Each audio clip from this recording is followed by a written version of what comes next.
He retired after serving as minister of the First Universalist Church of Yarmouth, Maine, senior minister of the First Unitarian Society of Chicago, and later senior minister, the UU Congregation of Shelter Rock in Manhasset, New York. He also had several UU administrative positions, including acting district executive in the Ohio Meadville District and district executive of the St. Lawrence District. Okay, sorry once again. And it is with gratitude, respect, and humility that we acknowledge that we are learning, speaking, and gathering on the ancestral homelands of the Mohican peoples, who are the indigenous peoples of this land.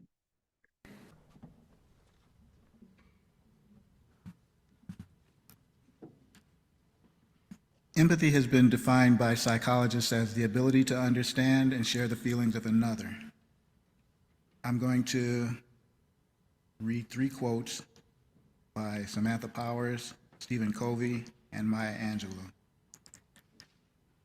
First is, all advocacy is at its core an exercise in empathy. When you show deep empathy toward others, their defensive energy goes down and positive energy replaces it. That's when you can get more creative in solving problems. I think we all have empathy. We may not have enough courage to display it.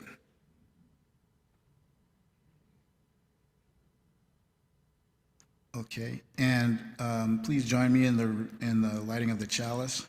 Now, keep in mind that we're going to do something a little different today. Okay, so you'll have to follow along with the words in the order of your service or on the slide. May the light we now kindle inspire us to our powers to heal and not to harm, to help and not to hinder, to bless and not to curse, to serve you, Spirit of freedom.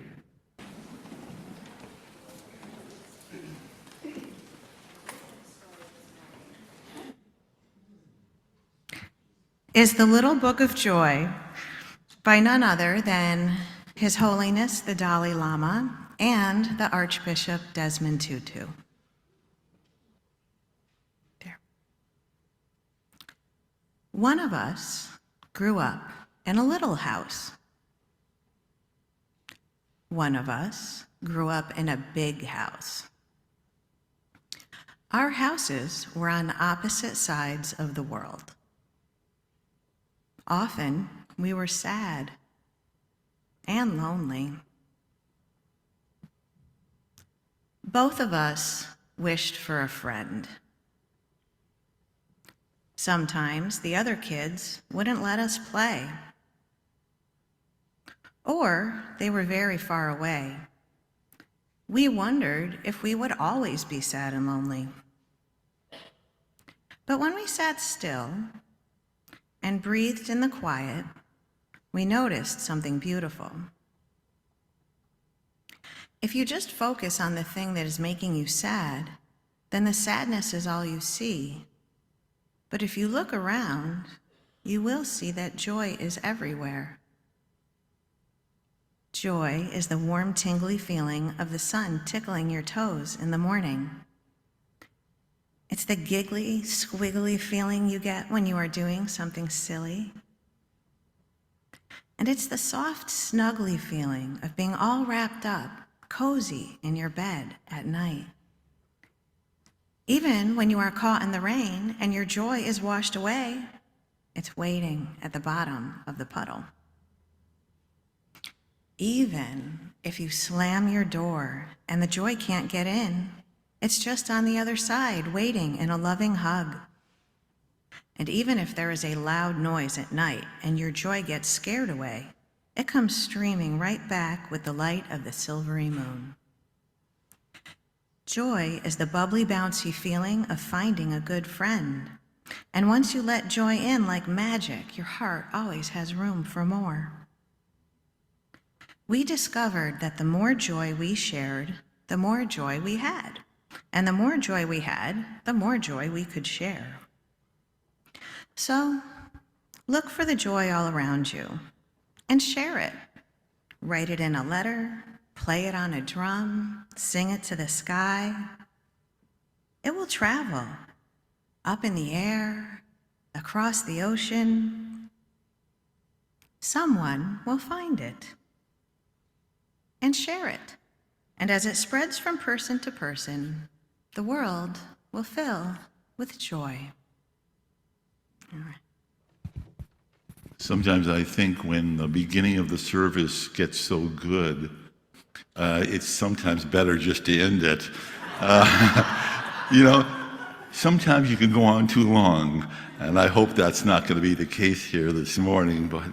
But the way that Olga played that opening hymn, I'd never quite sung it like that. That's meditatively slow, and I really appreciated it. I could pick up the words in ways and I've sung that hymn a lot of times throughout my life. And then for Elizabeth to find this book on joy, what a wonderful way to begin the service. And I'm really grateful to be here with you this morning. It was Monday morning, and I had just come back from 4 weeks of being gone, and I began to focus in on the service this morning. And often when I'm home, I have a book that I start each morning with, which some of you know this book is called The Book of Awakening by Mark Nepo. So it's Monday morning, and I'm starting to think about this service in more detail. And I open up the book, and this is what I read on Monday morning. He entitled it Beneath Problem Solving. And there's a little line right below it which says, beneath most headaches is a heartache. This is what he writes. Often we find it easier to think our way around things rather than to feel our way through them. I realize I have spent many hours solving emotional facts I just needed to feel. I know now that my frequent labors to understand what went wrong, while somewhat useful, often were distractions from feeling the sadness and disappointment necessary to heal and move on. It's all very human. No one wants to feel pain, especially when you can't quite point to a specific cut or wound. So it is with the heart. There's nothing to show or stitch up, yet everything is affected. The truth is that while analyzing and strategizing and preparing ourselves can occupy our minds and may even help us from being hurt the same way twice, there is no substitute for giving the wound air, which in the case of the heart means saying deeply, ouch.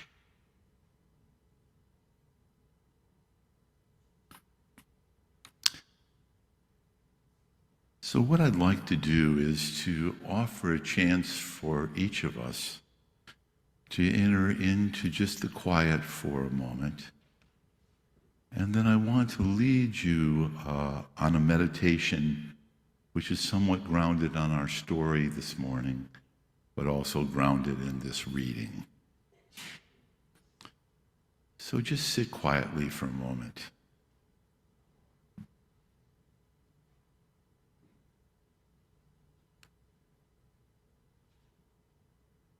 And then allow yourself to become aware of an ouch in your life. It may be a discomfort, it may be something that really hurts, something that really feels painful. Pay attention to that for just a moment.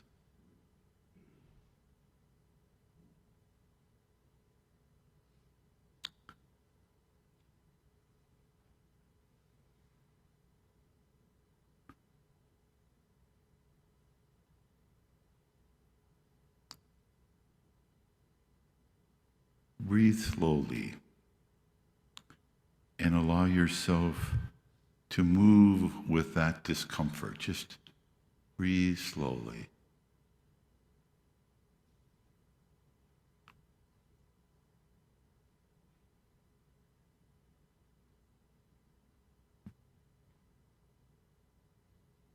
And now, take a moment to shift your mind to what brings you joy. What or whom brings you joy? Where is it? Feel it. Name it. Get in touch with it. Allow it to come into the center.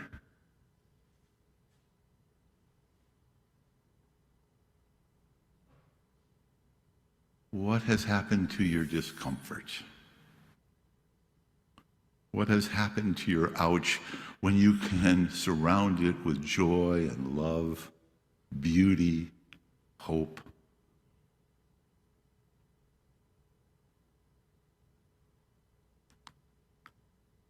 Feel the discomfort,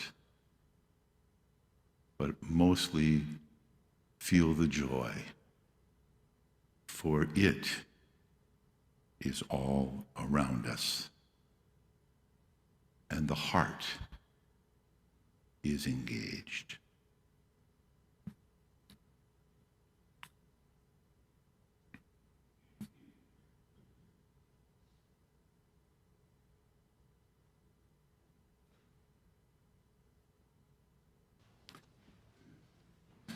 Just as long as I have breath, I must answer yes to life. Though with pain I made my way, still with hope I meet each day.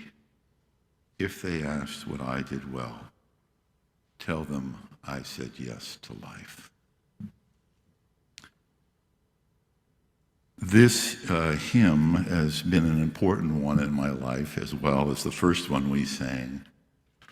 When I was 47 and my wife died, I got through that period of time in part because of this song. And then a year ago, I went through a divorce, and the same song helped me through. I don't know about you, what songs help you through, but this one was one that's helped me through the tough times and the sufferings of life. Every one of us here, because we're human, has known loss and pain and disappointment. Everyone here, all of us, have suffered sometimes in our lives. The Buddhists say that all life is suffering. I remember when I first heard that, I didn't understand what they were talking about. They didn't mean that you suffer all the time, but it means that life is just filled with suffering. But as our story indicated, both Bishop Tutu and the Dalai Lama had this very simple moment in the middle of the story where they said, our childhood was not easy. Think about both of their lives, one in South Africa and one in Tibet. Not easy lives. But they said, often when we would sit in Bishop Tutu's case, it was in prayer, and in the Dalai Lama, it was in meditation. We would sit and we would be aware of our suffering, but we would not let that suffering have the last say. We wouldn't let the suffering stab the last say. We would find joy. We would find love. We'd find something larger that we could connect to. And in that moment, we began to feel joy. It's simple, but yet we all know how hard it is that when we are suffering or avoiding suffering, for us to be able to just be there and then to be able to move to the larger joy which is around us. Gibran says that the deeper it can encompass joy, the more suffering we're able to take into our lives, and the more suffering that we're allowed into our hearts and into our minds and into our bodies, the more we can experience joy. It's almost like with me, I've always felt, that grief and love were partners, but I've also come to learn that joy and suffering are partners as well. You really can't have one without the other. And if you try to live as if I don't suffer, you're not going to experience as much joy. Or if you spend all your time, just focusing in on joy, that's all there is to life, the depth of your being, the way in which your heart is, the way in which you relate to the world will manifest itself as a result of your denial of suffering. Wednesday is Valentine's Day. And I have a lot of memories of Valentine's Day. Some of them are really, really positive, and some of them are not so. I can remember in grade school not getting some Valentines from people I had hoped I was going to get them from, I had my little box, and they were putting the Valentines in during that time, but I sometimes didn't get them from some of the girls that I kind of liked. But nevertheless, it's a kind of a romantic time to think about love. But the image that is used from the body, the symbol that's used from the body to often reflect Valentine's Day is the heart. Well, what is the heart? I'm not a cardiologist, but if I was, I'd understand it a lot more. All I know is it's about right here. And I know that there's blood flowing into it, there's blood flowing out of it. It's receiving and it's giving, but there's also an energy. You can feel the pulsation when you put your hand right there like I'm doing. You can just feel the pulsation of life. It's the giving and it's the receiving. We can feel that inside of our own being. So it's not by chance that in the English language we talk about brokenheartedness. I mean, what is brokenheartedness? It means that somehow this symbol of love has been broken. Something broke it. We wanted it, we wanted something, and it didn't happen, and it broke. But there's also the other part of us, which is the part of us that we all have as well, which says yes to life. We say yes to life. And we say yes to life that is wholehearted. But wholehearted does not exist without brokenhearted. You can't have one without the other. You cannot have a whole heart unless you acknowledge your brokenheartedness. It doesn't work.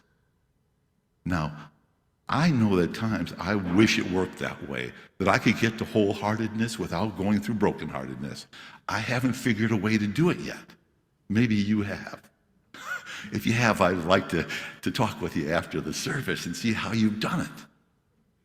I haven't been able to do it. It's been the brokenhearted that has actually opened my heart up to the wholeness of creation and to others. Tomorrow is Abraham Lincoln's birthday.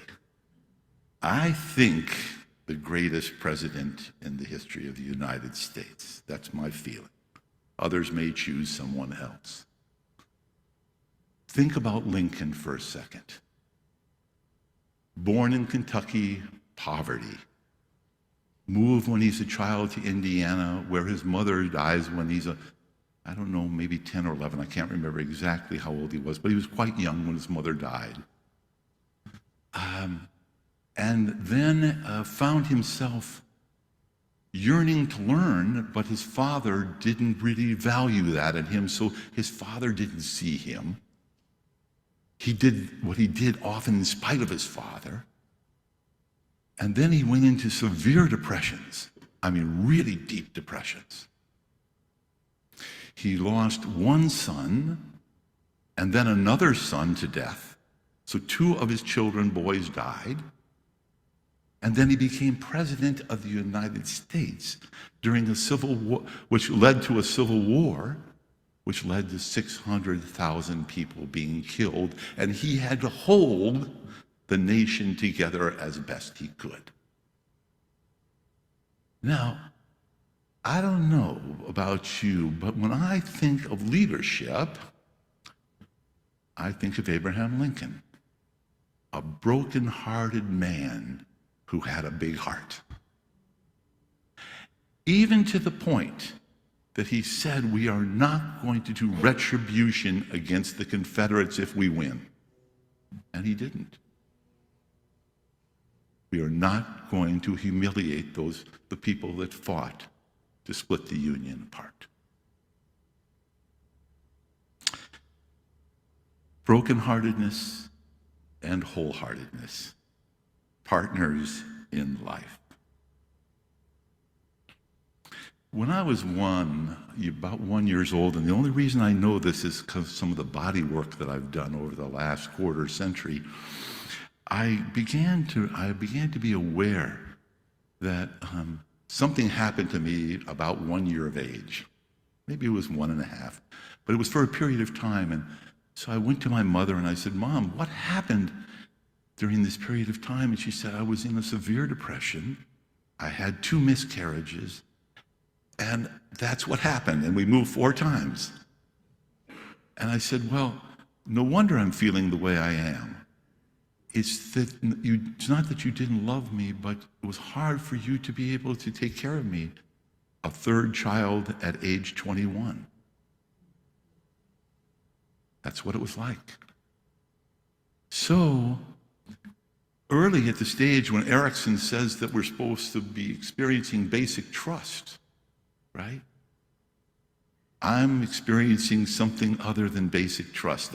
I know I had it at the beginning, but I know it was not there a little bit later in my life. And that wound has been with me my whole life. I've never not had it.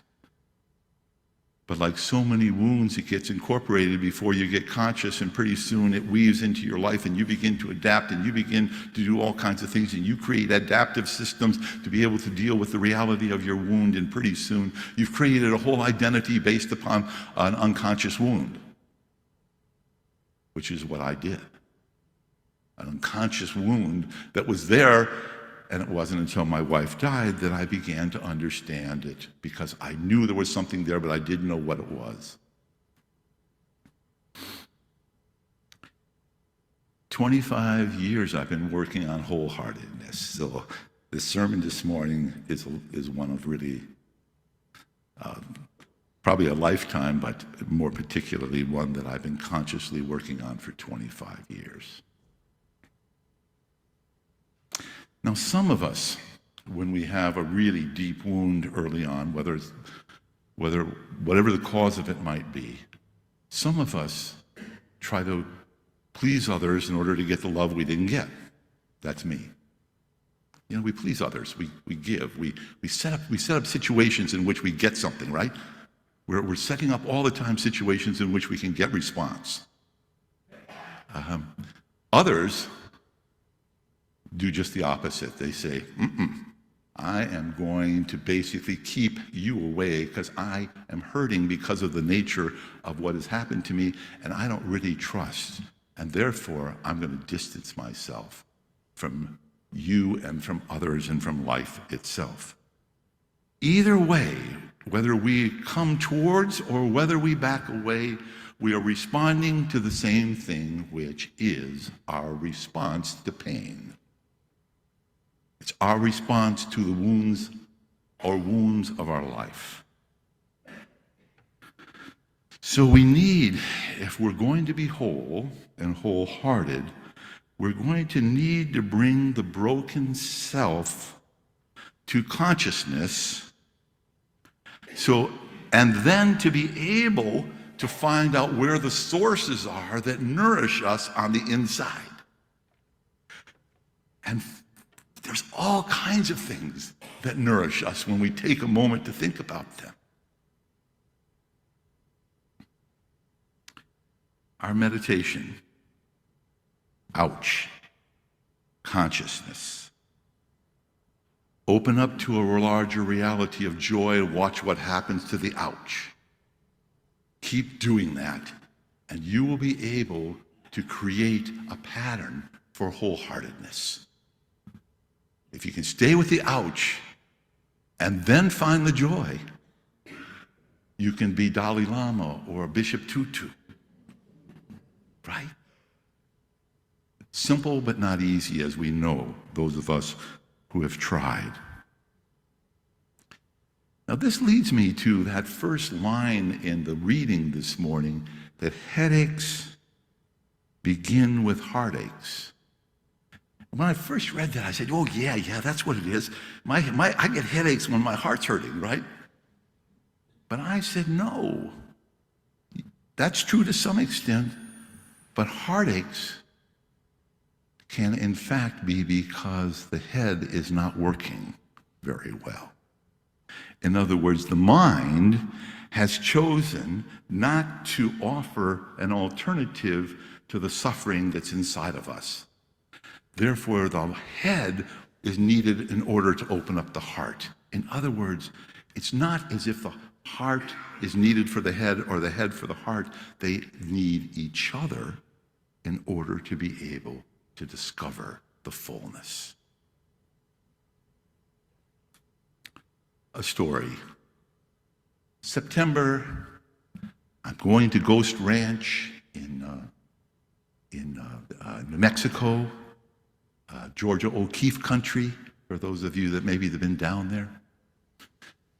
I'm going there because it's my birthday and I want to celebrate, okay? So I said, okay, where can I go? I'm going to go to Ghost Ranch.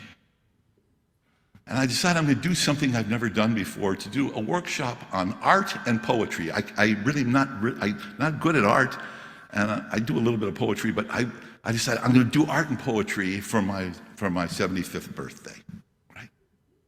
So I go, and I'm down there. I get into the workshop room. I look around, me and all women. I go, oh, no, not again. I mean, any of you that have been over to Kapala know what it's like. I mean, when I go into Kapala, 95% women, I go, oh man, what am I going to do with myself? But, and so I said to them, as I often do in these situations, I say, it's really something to be here with all you women, and I kind of said it in a kind of a funny way. And they said, basically, they gave me no sympathy. They said to me, aren't you lucky to have all these women around you? I said, well, yeah, I guess so. But you know what it's like when you're one among many.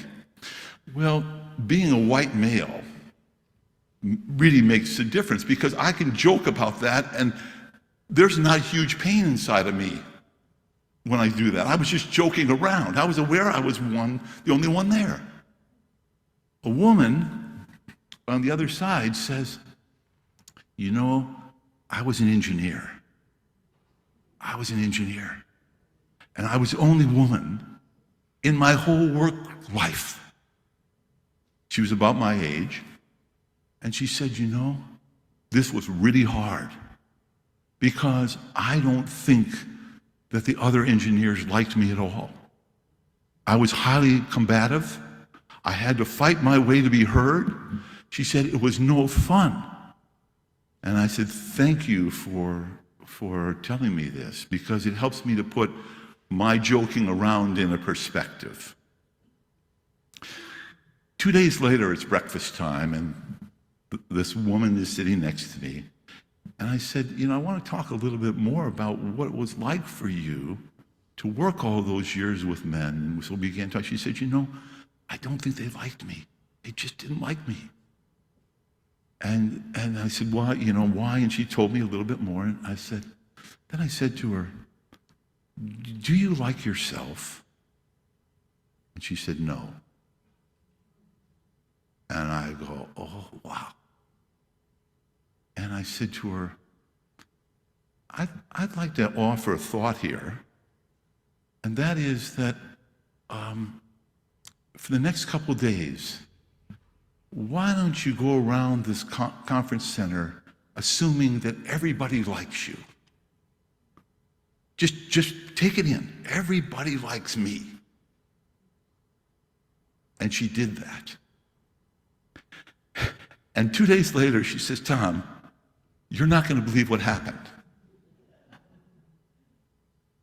People want me to sit at the table with them. There was someone who said, will you take a walk with me?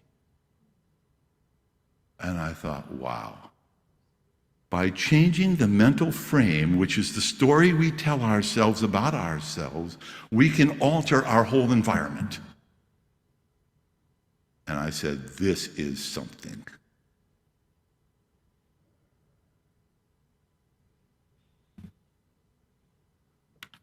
So,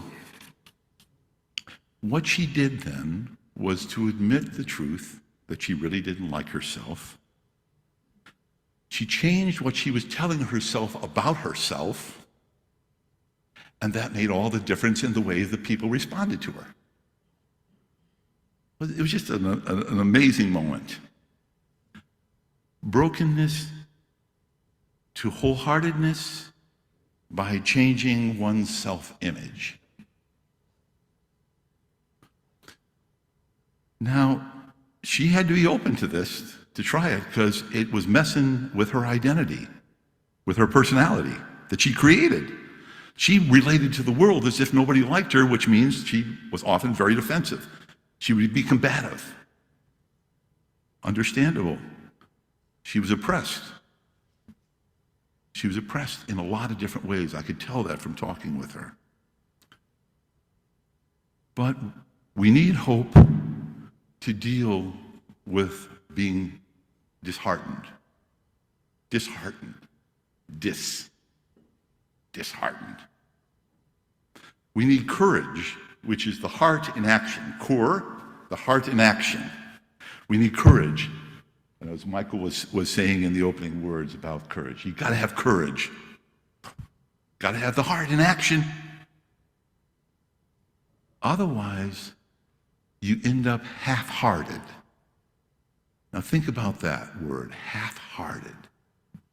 It means you're not probably staying open to the brokenness, and you're probably not staying open to the wholeness. You're half-hearted. You know, when you say somebody, oh, you did that half-heartedly, which means you didn't put your heart into it, you didn't put yourself into it, you didn't really get involved in it. You were half-hearted. And half-hearted is not what life is about, even though a lot of us at times feel that way or we act that way. But that's not what we're called to be as human beings. We're not called to be half-hearted. We're called to be wholehearted, which means we've got to stay in touch with being brokenhearted. And I think you probably all know what I'm talking about. It's about being a human being, right? Which is a challenge. We all know that. So I often thought about what do you do with your heart when it opens up more? What do you do with your heart when you're feeling really wholehearted? Well, first of all, you open it up, right? You open it up. You get your arms back here. You get your heart open to the world. You engage that world. This sometimes is important to comfort ourselves, but this is the wholehearted stance. Your heart is open, and you feel it, and other people feel your heart. They know how you feel. They know when your heart is open and when it's closed. You can sense it when you walk into a room. whether a person's wholehearted or not. We give it away because we can't help it when we're wholehearted. You can't help but give it away when you feel it. Because in that movement, you're actually moving the rhythms of nature, the rhythms of life, the rhythms of the universe, the way it really works in terms of connection in its fullness. The Dalai Lama had a statement about being selfish. And I thought, well, that's kind of the word selfish. He said there's the wise selfish and there's the foolish selfish. The wise selfish is here for others. The foolish selfish is here for themselves. Simple as that. And so, all of us here are leaders. Everyone is a leader because we are in relationship with others. And in small or large ways, when I use the word leaders, I am not talking about formal leadership. I'm talking about just being in the world and offering who we are in that world. But you can be assured that spiritual leaders have big hearts. Bishop Tutu, Dalai Lama, Abraham Lincoln, many of you in this congregation, your hearts are big. You got big hearts. I know that. You've got big hearts. But you've also got some broken parts of yourself individually that you need to pay attention to, as we all do, because we're human. Open-heartedness also gets us into that empathy that Michael was talking about. You begin to feel the pain, right? And that's what the source of justice work is all about, is when you can feel the suffering of another, you then can enter into their world and realize that just as you suffer because of certain things, they suffer as well. Can we relieve some of that suffering? We want to do that.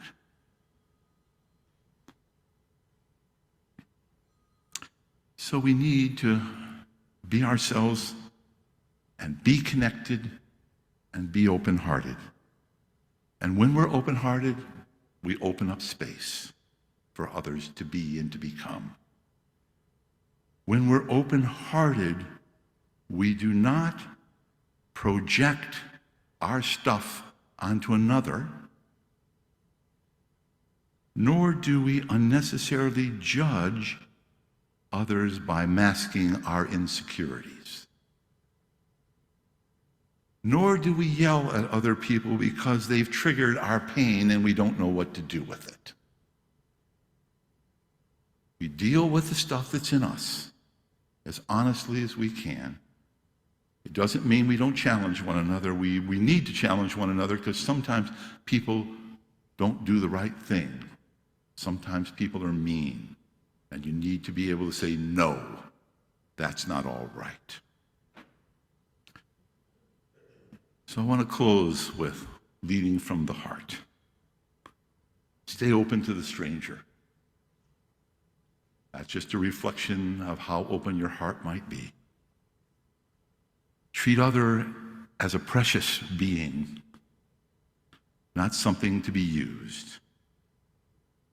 Assume that other people have good intentions until they prove otherwise. Try to be undefended to the extent you're able to. Bring down the barriers so that the heart can be open.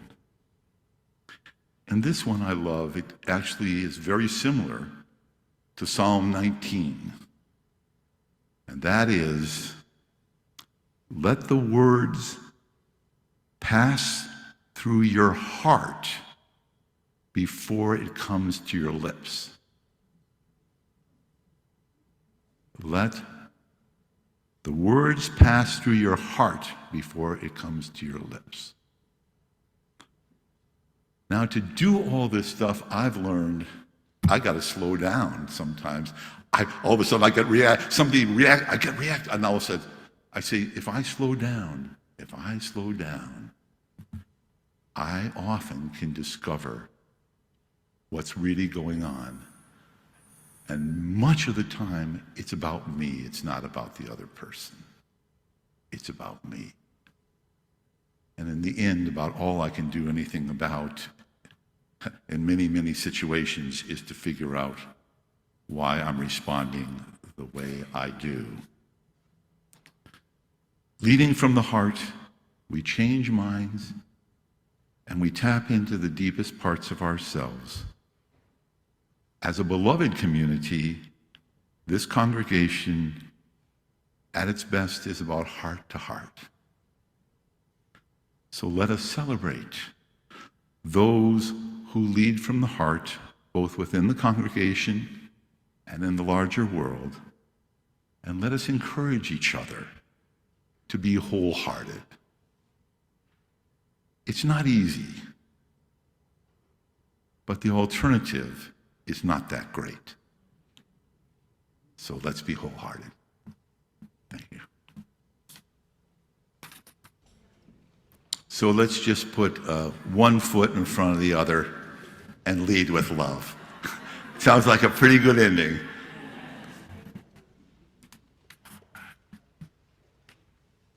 We now want to extinguish the chalice, which chalice is the symbol of Unitarian Universalism, and it's the, it's the community that holds, but the flame of freedom is alive. It's that balance between freedom and community, but we extinguish the chalice, but clearly not those sentiments. So let's together say the words in the order of service. We extinguish this flame.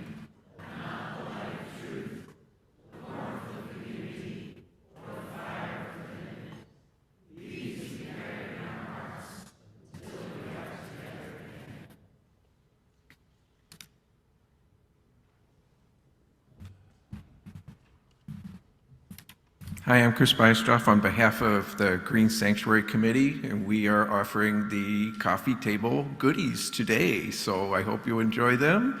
As you eat your carbon-based materials, may you remember that every protein, every sugar, every lipid came to you by a collaboration between the earth and the sun. The Green Sanctuary, yes it did. The Green Sanctuary Committee is, this congregation was established as a Green Sanctuary in 2006, and we were charged with enlightening and bringing the suffering of the earth to the minds of the people here. And I hope that you open your hearts to the suffering of the earth, because it is not just the earth that is suffering, it is also the disenfranchised and the poor and the unlucky. And so we get together. Our next meeting is the 25th, and you're welcome to open your hearts with us and find ways that we can address the suffering of the earth. And the thing that we're working on right now, and there will be a table out there in Channing Hall. As you're eating your goodies, you can sit down and talk about the activities that are going on. One of them is this card that we're going to send to Governor Kathy Hochul, and I'll just read it. It says, "To Governor Hochul, your office in the Capitol is heated with fracked gas from a steam plant that pollutes an environmental justice community just blocks away. This is contrary to New York's environmental justice policy and New York's climate goals. We call on you to get your own house in order, include the Renewable Capital Act," that's the Renewable Capital Act, A5633, S2689, write those down, in your 2024-2025 budget. Sign a card, we'll send them out. And thank you, enjoy your coffee treats.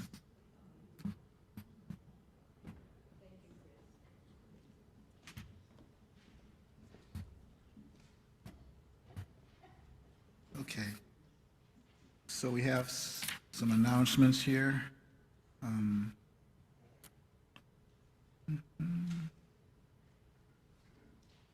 The Albany UU Transition Team invites you to join a transition listening circle, online or in person, to share your thoughts on our congregation and its future.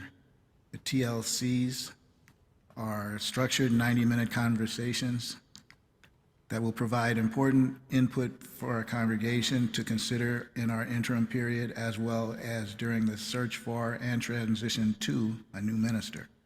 Participants will gain better understanding of and appreciation for each other's perspectives. Sessions are scheduled through February 22nd, so please sign up properly. Childcare can be arranged for the in-person TLCs. For questions about the transition listening circles, please reach out to Betsy Miller or any member of the transition team, and they'll be wearing buttons to identify themselves today. The inclusivity team will meet after today's service, and if you enjoy wine and cheese, and who doesn't, the Albany UU Winos would love to have you join us on February 15th at 7 p.m. as we meet to taste and select wines for the wine and cheese tasting event on Saturday, April 13th. For details about when and where we are meeting, contact John Sherman at John S. Sherman at gmail.com.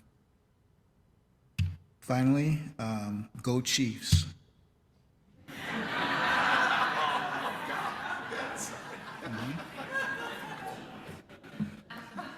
Okay. And I think that takes us to the end of our service today. This concludes our service. Those on Zoom are encouraged to join a breakout room for conversation and fellowship. You can click to accept the room assignment when it appears on your screen. Those in Community Hall are invited to attend coffee hour. Okay, Channing Hall. Okay, thank you very much. Thank you.